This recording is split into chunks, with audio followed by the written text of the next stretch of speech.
Hi, friends, and welcome to the Faith Lab podcast for March 9th, 2018.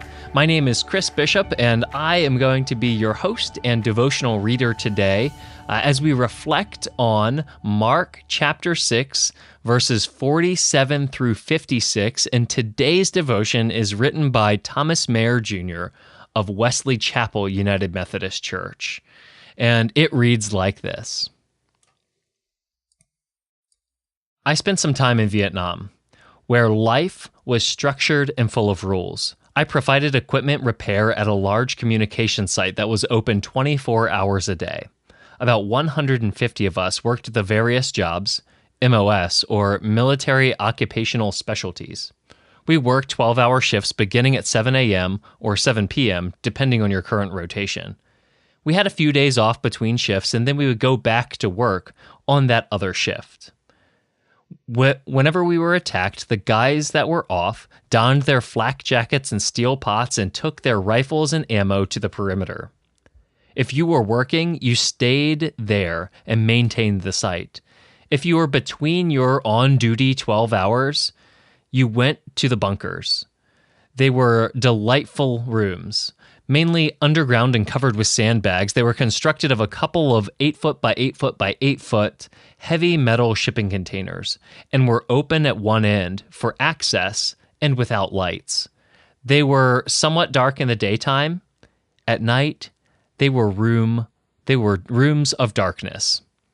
I remember one night when I was on the day shift, we got attacked around 2 a.m. I went to the closest bunker to my barracks.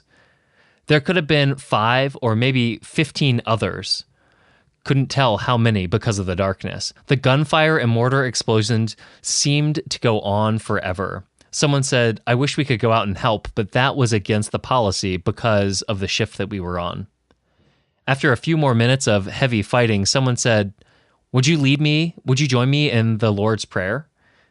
Back then, school children in the U.S. started each day with both the Pledge Allegiance to the flag and the Lord's Prayer. As that fellow began, all 5 or 15 guys in that bunker joined in. Almost immediately, as we ended with Amen, the gunfire lessened. Within a few minutes, the combat noise had ceased.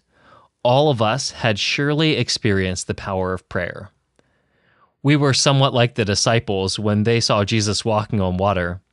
They were fearful of the storm and fighting the waves in the wind. Then they saw Jesus walking on the water and thought he was a ghost. Jesus then came to them and said, Courage, it is I. Do not be afraid. It was the fear we had from the heavy battle. Then the calm we felt after the Lord's Prayer eased our minds, just like Jesus eased the minds of the disciples in the storm. Amen. If you've been enjoying this or the other devotionals that we've been posting every single day, you can find more of them at faithlabonline.com, or I'd encourage you to check out the show notes where you have a download link where you can download a PDF version of all the Lenten devotionals going from February 14th all the way up until April 1st. Thank you guys so much for being a part, and I will see you and chat with you tomorrow.